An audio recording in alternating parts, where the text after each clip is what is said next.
Avec Mourad Lawess, aujourd'hui, tête de liste de Bien Vivre à Châlons 2020, nous allons évoquer le problème des mobilités ainsi que du Grand Châlons.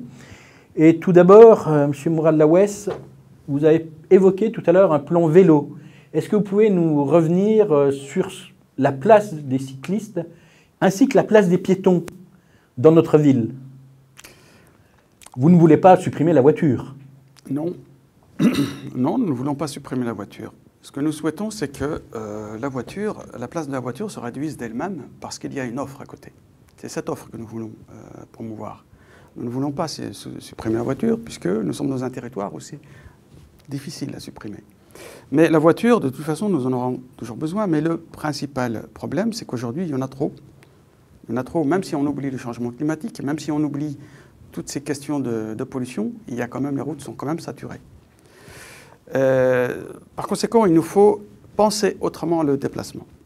Le penser autrement, c'est avoir plus de transports en commun. Et surtout, les transports en commun doivent avoir un réseau à la fois étendu, mais également avoir des horaires, eux aussi, étendus.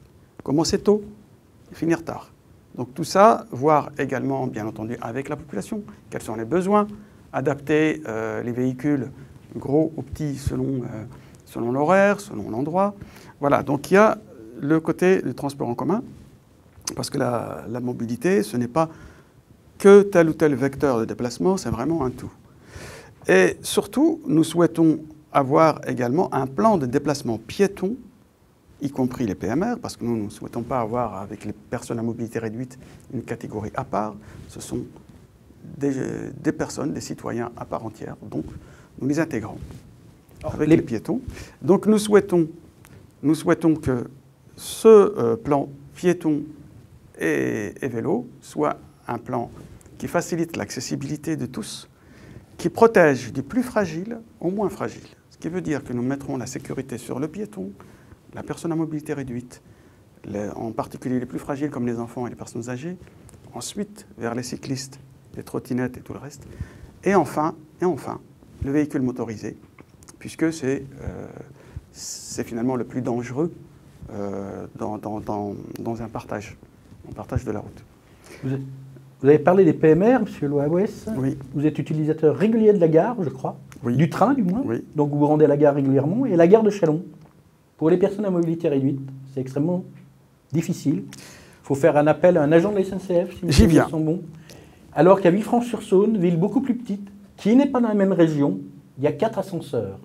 Est-ce que vous comptez, vous, si vous êtes élu, interpeller la région, l'État, pour que les personnes à mobilité réduite puissent enfin avoir un service digne dans un service public, encore? Absolument, mais j'y reviens. Mais je vais terminer d'abord mon propos sur la mobilité. Nous voulons effectivement un plan cyclable et piéton très large. Nous voulons une voie que chaque citoyen puisse avoir à proximité des services ou des logements, une voie cyclable à moins de 300 mètres. Nous voulons qu'à moins de 300 mètres, chaque citoyen puisse trouver, là où il se trouve, un réseau cyclable. Nous voulons faire ça aussi avec les Grands Châlons, bien entendu, puisque au niveau de la ville, nous avons la main, mais il y a des compétences qui relèvent du Grand Châlons. À partir de là, nous souhaitons également avoir des parkings relais, puisque nous ne supprimons pas la voiture, comme vous l'avez si bien dit, avoir des parkings relais, en avoir un peu plus à l'extérieur. Mais nous souhaitons également remettre en place une ligne de chemin de fer. Le premier tram-train de la région, qui partirait, actuellement il y a une ligne qui va de Saint-Marcel, qui passe par le pont des Dombes, et qui va jusqu'à Alray et même Verdun. Nous souhaitons réhabiliter cette ligne. Nous avons une étude, et d'ailleurs nous ne sommes pas les seuls à avoir cette étude, puisque des élus actuellement en place ont déjà cette étude. Nous souhaitons la réhabiliter. On nous a toujours dit que ça coûtait cher, etc., etc. Mais en réalité, aujourd'hui, nous savons que ça ne coûte pas aussi cher. Pourquoi? Parce qu'il n'y a plus besoin d'électrifier les lignes, puisque nous pouvons avoir des locomotives à hydrogène, et nous pouvons avoir de l'hydrogène à Sonéor, puisque nous avons une usine qui fabrique de l'hydrogène.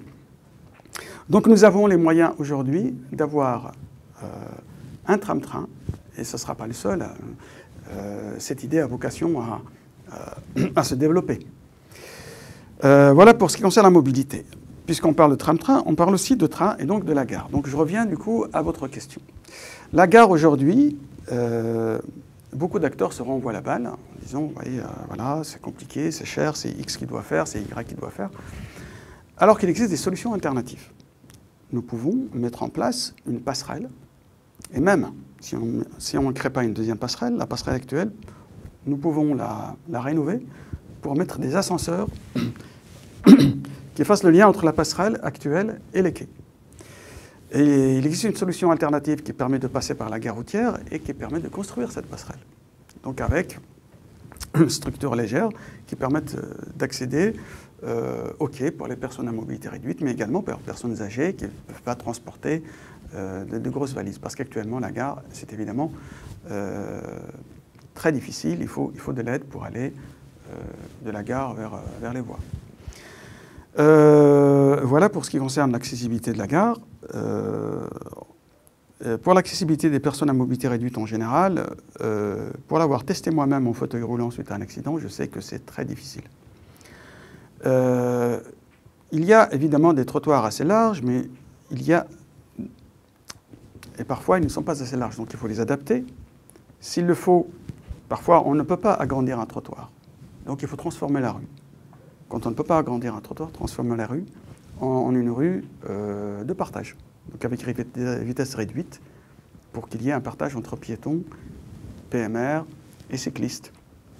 Donc c'est parfaitement possible dans certaines rues. Nous souhaitons également remettre le double sens cycliste à certains endroits. Maintenant, pour l'accessibilité des personnes à mobilité réduite, d'autres problèmes se posent aussi. Par exemple, la passerelle sous Brennes a été, je dirais, entre guillemets, réhabilitée, si j'osais, je dirais le mot bling-bling, pour la rendre jolie, mais elle n'est toujours pas accessible. Elle n'est pas accessible pour les personnes à mobilité réduite, notamment. Mais là, il y a moyen de faire des ascenseurs de chaque côté. L'association... L'APF, merci beaucoup, l'association des paralysés de France, a fait des propositions en ce sens à la mairie actuelle, mais elles n'ont pas été entendues. Je pense aujourd'hui que cette passerelle, ainsi que d'autres endroits, peuvent très bien être réhabilités pour permettre à tout un chacun de l'emprunter. Y compris d'ailleurs pour les cyclistes, hein, c'est compliqué. Hein. Mais évidemment, c'est une autre adaptation pour les cyclistes. Voilà. Nous avons aussi le problème, bien entendu, d'accessibilité aussi sur les trottoirs, parce que aujourd'hui, certains véhicules se garent de manière abusive sur le trottoir, donc il faut tout simplement faire respecter la loi. Il faut que, si on est obligé, si un véhicule est garé sur un trottoir, ça signifie que la dame avec la poussette, le monsieur avec la poussette, ou la personne à mobilité réduite sur fauteuil roulant sera obligé d'aller sur la voie de circulation quand il ne peut pas passer, ce qui le rend donc en position fragile. C'est une situation dangereuse. Mais également le stationnement abusif sur les voies cyclables. On a aussi ce problème. Donc là, c'est une question d'éducation. Il ne s'agit pas non plus de commencer tout de suite à sanctionner les uns et les autres. Il ne s'agit pas de ça. Il faut une période de sensibilisation à toutes ces questions. Par rapport aux mobilités, deux petites questions. La première, par rapport à la vitesse en ville. Dans certaines rues, je pense sur les quais, le 30 km aujourd'hui a été imposé, où il y a eu un petit changement. La rue Pasteur aussi, où l'espace est partagé, comme vous le disiez tout à l'heure. Ce que vous comptez faire par rapport à cela. Et autre question, les agglomérations d'Aubagne, de Dunkerque, je crois, font le transport gratuit. Alors c'est au niveau de l'agglomération. Est-ce que vous avez des orientations en ce qui concerne ce sujet plus précisément? Oui. Alors pour ce qui concerne la vitesse, le partage de la route, etc., notre vision, c'est de réduire effectivement la vitesse de circulation en ville, parce qu'aujourd'hui, nous savons, des associations locales l'ont démontré, des statistiques l'ont démontré, que la vitesse moyenne n'est guère très élevée en ville, notamment aux heures de pointe.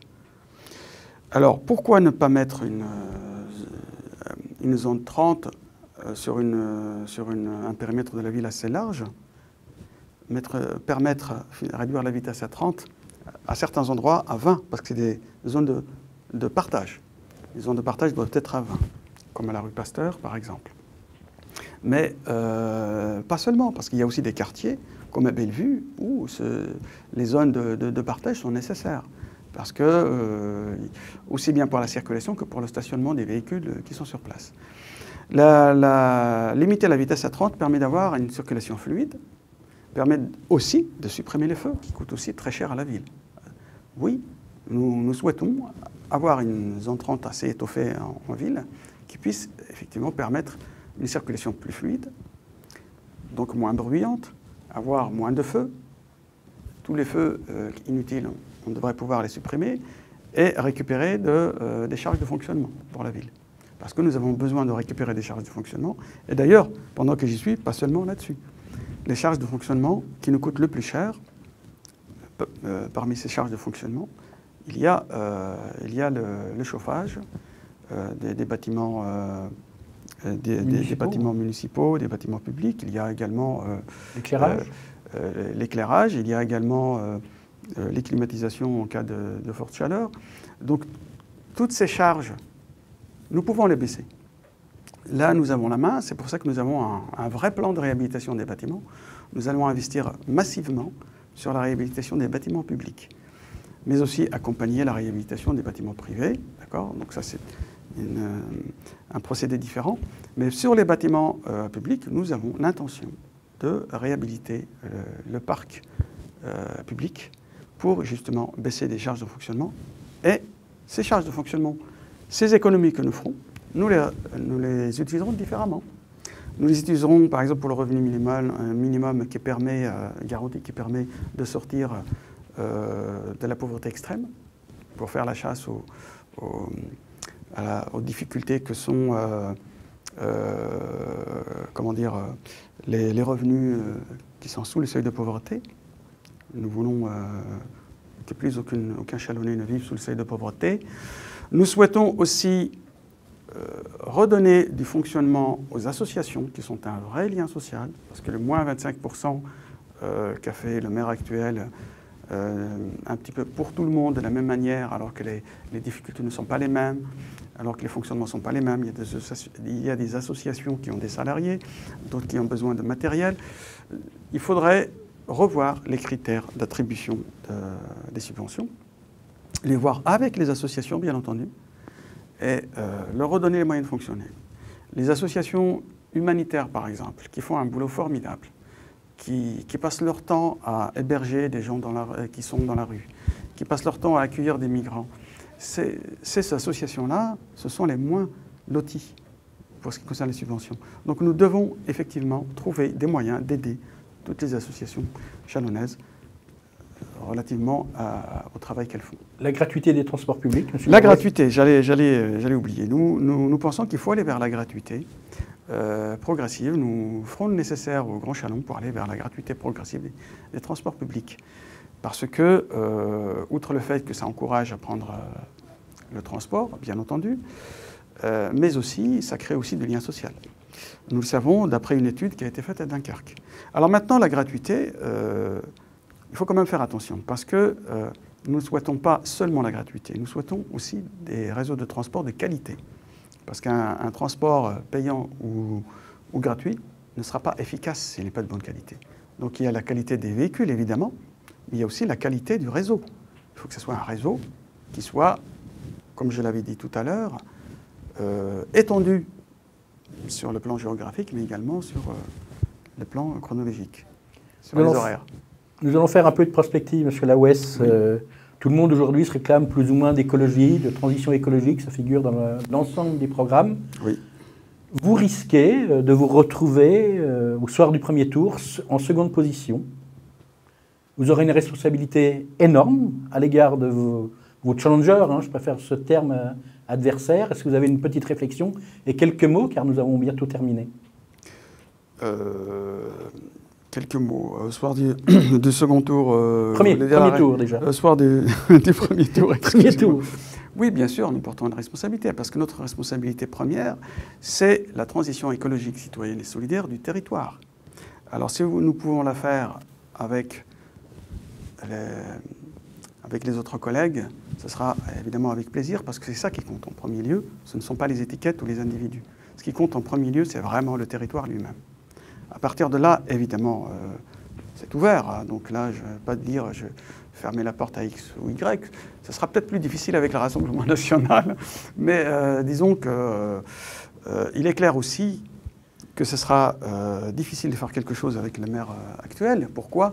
Parce que, comme vous l'avez certainement vu dans le journal de Saône-et-Loire de samedi, il avait fait une interview où il prend de grandes décisions de verdir la ville, etc. etc. Moi-même, en tant qu'élu, j'ai dit à plusieurs fois au conseil municipal sur ces questions, j'ai fait des interventions nombreuses sur les questions de la pollution, sur les questions de l'environnement, sur les questions du chauffage urbain, sur plein d'autres questions, de la démocratie. Mais bien sûr, à chaque fois, mes propositions ont été refusées. Voilà. Mais aujourd'hui, M. Plattret fait de propositions très belles. Mais quelle crédibilité a-t-il par rapport à ce passé ? C'est compliqué. Donc aujourd'hui, sur l'écologie par exemple, les citoyens ne sont pas dupes. Les citoyens ne sont pas dupes et préféreront toujours l'original à la copie, si je puis dire, si je puis citer quelqu'un. Et sur ce point, aujourd'hui, je suis content de voir qu'effectivement beaucoup d'élus, beaucoup de politiques s'intéressent à l'écologie. J'attends quand même de voir où est la sincérité. Et de voir dans les actes, peut-être ? Voir dans les actes, absolument. Parce que c'est ça qui manque aujourd'hui.